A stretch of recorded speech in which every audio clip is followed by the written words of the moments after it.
LeBron James, the king he is, I think his mindset has now switched to a selfish mindset, and I personally do not like it. But I got to get some other people's feedbacks on this. Marcellus Wiley is off, so I'm joined by NBA analyst Slick Ric Bucher and the one and only co-host of The Herd, Joy Taylor. Slick, let me go to you first, big dog. You got a problem with LeBron James this season? Do I have a problem with LeBron James this season? I don't have a problem with LeBron James. I have a problem with LeBron James's approach to this season. Because for all the things that you stated about his awareness, without question, one of the most calculating, aware players on and off the court that we've ever seen. But it's not just a matter of understanding his box score and understanding where he is in all of that. It's understanding exactly what he needs and what he's playing against. So you're talking about he needs to play a certain number of games to qualify for the scoring. Well, I'm sure that he's also aware of who he's playing against and how good or not so good they are defensively. If you look at who he's played over the last 5-6 games, played against the New Orleans Pelicans. New Orleans Pelicans are ranked 18th defensively in the league in defensive rating. Every team that he sat against, Dallas, Utah, Philadelphia, all of those teams are ranked higher defensively. Dallas is ranked 7th. So if we're picking and choosing in terms of what we're trying to do, you would think that, well, we have no chance of winning against Dallas or Utah or some of these better teams if LeBron James is not suiting up. So why would he not suit up for those games as opposed to the New Orleans Pelicans? Exactly. And so for me, it's been, is he trying to win or is he trying to win the scoring title? Which is it? Which is his perspective? And I'm looking at his shooting, his shots per game, 36 minutes. He's averaging a career high per 36 minutes, career high number of shots. And in the last 5-6 games, he's averaged 5.5 above that. Now, if that was a formula that was winning games for the Lakers, I'd be all in. But this is the thing that LeBron knows. LeBron not only knows the statistics, he knows what's required from him to win games. And if you're scoring and your team is losing, LeBron James knows better than anyone, I need to change up my game in order for us to win. So why, I will ask you, Joy, why, Joy, has that not happened? I'm on the other side of this with both of you. I don't think that he's had much of a choice but to score. To your point, Rick, they're losing. How much more would they be losing by if LeBron wasn't scoring at the level that he is? Who else is supposed to be doing the scoring on this team? Is the team bad?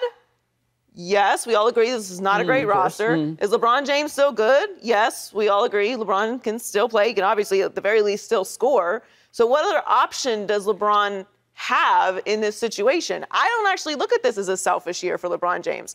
Now, off the court, how things were assembled, how we went into the season, that's a different conversation. But as far as what LeBron has had to do for the Lakers on the court this year, he's had no choice but to be above and beyond and to score.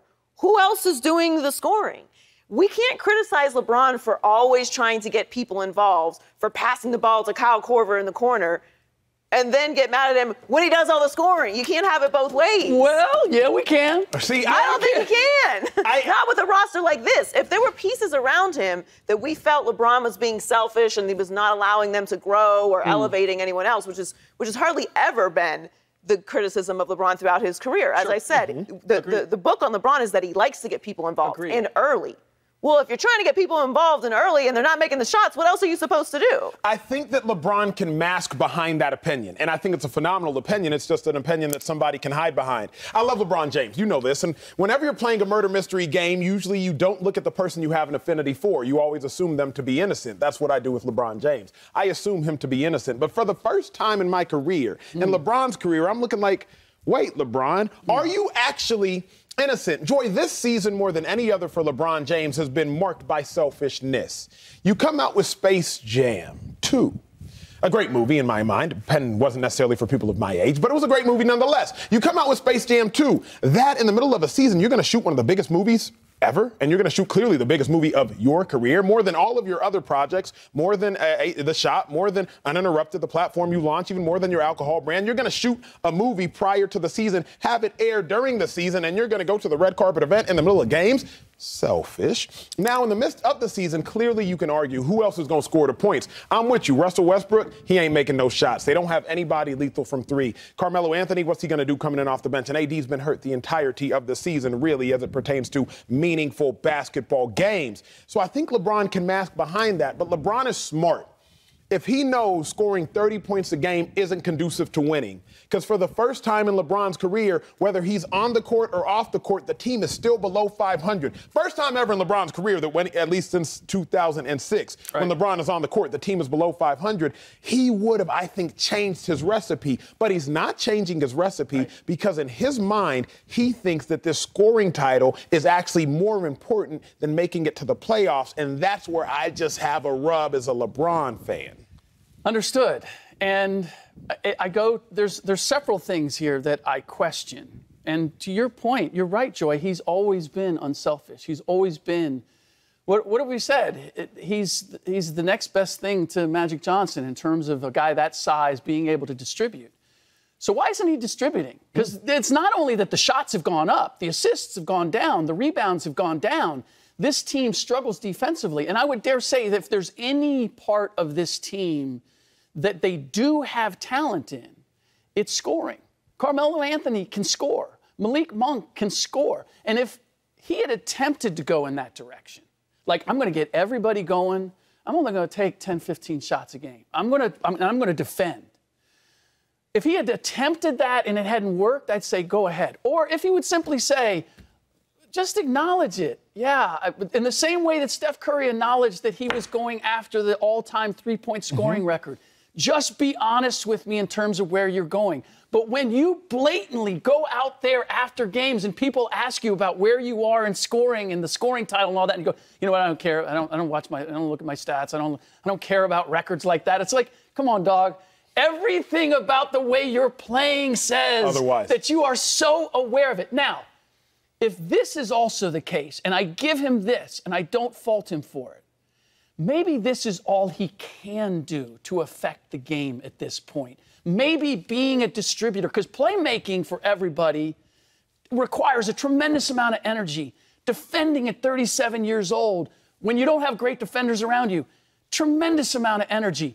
I would not fault him if that's how he's approaching it.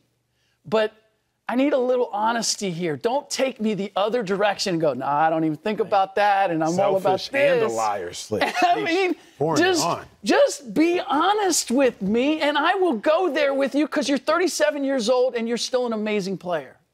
No, come on. This is LeBron James. He's the most criticized and talked about athlete in the world in my lifetime, 35 years in the Absolutely. And he's also one of the most beloved on the other side. But he's not Steph Curry. Like, Steph can say that and not get criticized for that. If LeBron says it, then it's the whole snowball effect of he's only playing for himself and now he admitted it. There's no win in LeBron admitting that this is what he's doing if it is what he's doing. Acho got there anyway. I just don't. Well, yes, but this is his opinion, though. It's not based off of LeBron saying, I am trying to score more, and that's all I care about this season. Now, there's two different categories here, because I'm with you on having the conversation about LeBron being all in on this particular team and Space Jam, and we can talk about how this roster was constructed and how we're going to divvy up the blame pie with the Lakers. But that's a different conversation from what's happening on the court with the Lakers, because I maintain, should LeBron be scoring 5 points less a game and 3 more assists?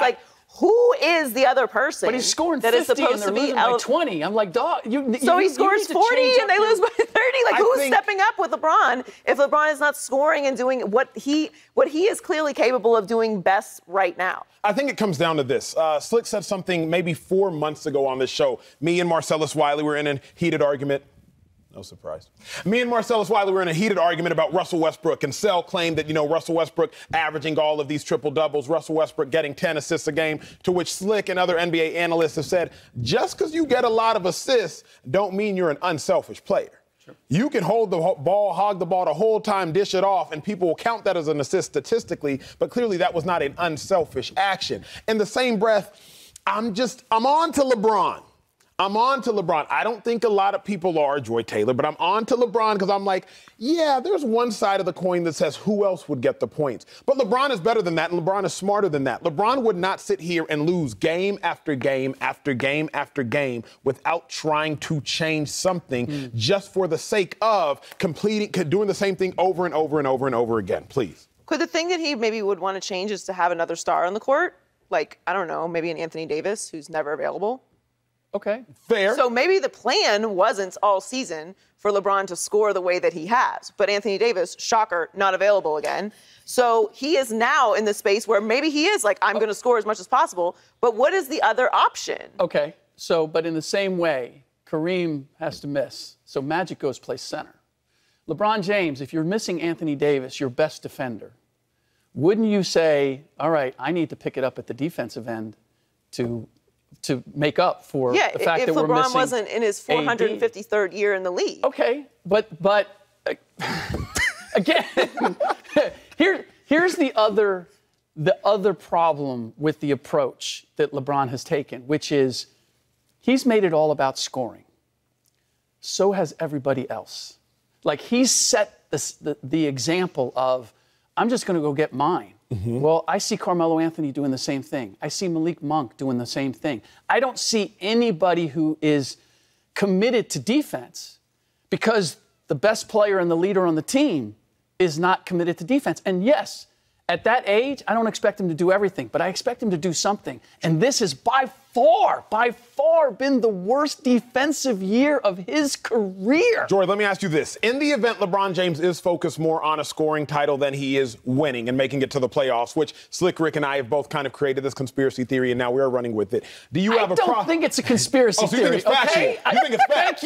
I mean, until it's proven to be fact, it's just a conspiracy. I'm just saying that the evidence suggests that is where his focus is. Okay. In the event that is where his focus is, do you have a problem with it? I don't know. I understand how they're mutually exclusive. If there's an issue with LeBron scoring as much as he's scoring, what should he be doing differently? Because I do not expect LeBron James to be the best defender on the Lakers at this point. The construction of this entire roster was a mistake from the beginning, which is why they have no identity, to your point about defense and everything else that's gone wrong and the leadership that he's shown as far as scoring. What's the solution?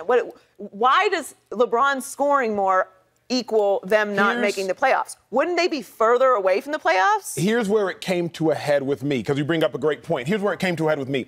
If you can drop 38 points in 39 minutes, which Bron did on Friday night, and then 48 hours later, you can't play. And not like he could only play 5 minutes, 10 minutes, 15 minutes, 20 minutes. Joy, he did not play at all, and he didn't exit the game with an injury. Mm-hmm. So it just led me to believe, wait a second, how can you drop 38 points on Friday night, but you can't even touch the court on Sunday afternoon unless you don't want to touch the court, unless you know you can touch the court and score 40 or more points. Now that's a conspiracy theory. That's where it came to a head with me. I'm sitting here saying, wait, Bron knows he has to play 3 more games, 6 more games left. Play one, give you 38 points on 31 or so shots. Don't play 2 days later. It doesn't make sense to me when Anthony Davis is out there playing 75% and you know you have to win every game going forward, because who knows if you're going to catch a break from the Pelicans, who knows if you're going to catch a break from the Spurs, who knows what breaks you're going to catch. That's where I'm like, nah, man, Bron always plays. Always. We've never seen LeBron, even if he's hobbled, even if he's injured. Y'all remember playing game last year. He said he couldn't see out one eye, so he saw 3 buckets and he aimed for the middle one. Bron always plays. So I'm sitting here like, Bron, you weren't capable of playing at all? Nah, I'm not. That is where I got the issue. For me, it's the distribution of his energy. Oh, you want us to give you all of it so you can come back on it. Okay? Just load it up so I can knock it away. There's a finite amount of energy that he has. Correct. It takes energy to take shots. It takes energy to score points. If he was redistributing the energy that he has available and utilizing some of it defensively, some of it playmaking to create shots, then and it wasn't working, I would say, yeah, okay, go do whatever you need to do, go score, whatever, fine. But I haven't seen any change in his game over the course of the season. It has been scoring at an unbelievable rate, taking shots at an unbelievable rate all year long. And so just give me the demonstration that you're willing to put some of that energy, all of that energy that's going into scoring, as it never has before in his career. And for the first time, the second time in his career since his rookie year, he has a negative effect when he's on the floor. So for all the scoring, put aside what they're doing collectively as a team. He individually, when he's on the floor, he is a minus for only the second time in his career. How can that happen? And how could he stand by that and say, well, I just got to keep scoring because what? Because you're a negative? Like, give me a little defense and get to the positive of this. Final thought. It feels very damned if you do, damned if you don't. When this wasn't happening and LeBron was the ultimate distributor, we were criticizing him for giving it to, quote unquote, lesser players in the bigger moments because he constantly had to have everyone involved. Okay, but that was only in the bigger moments. Let's qualify that. That was at the end of games. That was not just scoring. Okay, but he's not shooting. If he was shooting and missing, and this is a very deficient year, and that is a situation, that's one thing. He is scoring, yes, which equal points. And shooting well. Correct. Without question. Again. Not winning, but scoring. What is capable on this roster? We all agree this is an incapable roster, right? So couldn't it just be argued, which I'm going to argue right now, actually, so it could be argued, that LeBron is the best player on this team. He is the veteran. He is going out and getting his because he feels, he's there every day, that this roster is not capable of doing anything that is lesser than that he can't distribute, that he can't rely on these guys. And yes, maybe that is a bad message to the whole roster, but this season feels a bit doomed from the beginning because of the way this roster was constructed, which again, we can have a conversation about who was most involved in that and whose decision it was to put these pieces together, which I do think LeBron had a hand in and should take some responsibility for. But I don't have a problem with him getting his if he's actually getting them. Now, if he's chucking up all these shots and he's missing, that's a different situation. But him scoring at the level he is and losing, he can't be responsible for all of it. Here's what we know. LeBron James is definitely getting his. Problem is, the Lakers are not at all getting theirs.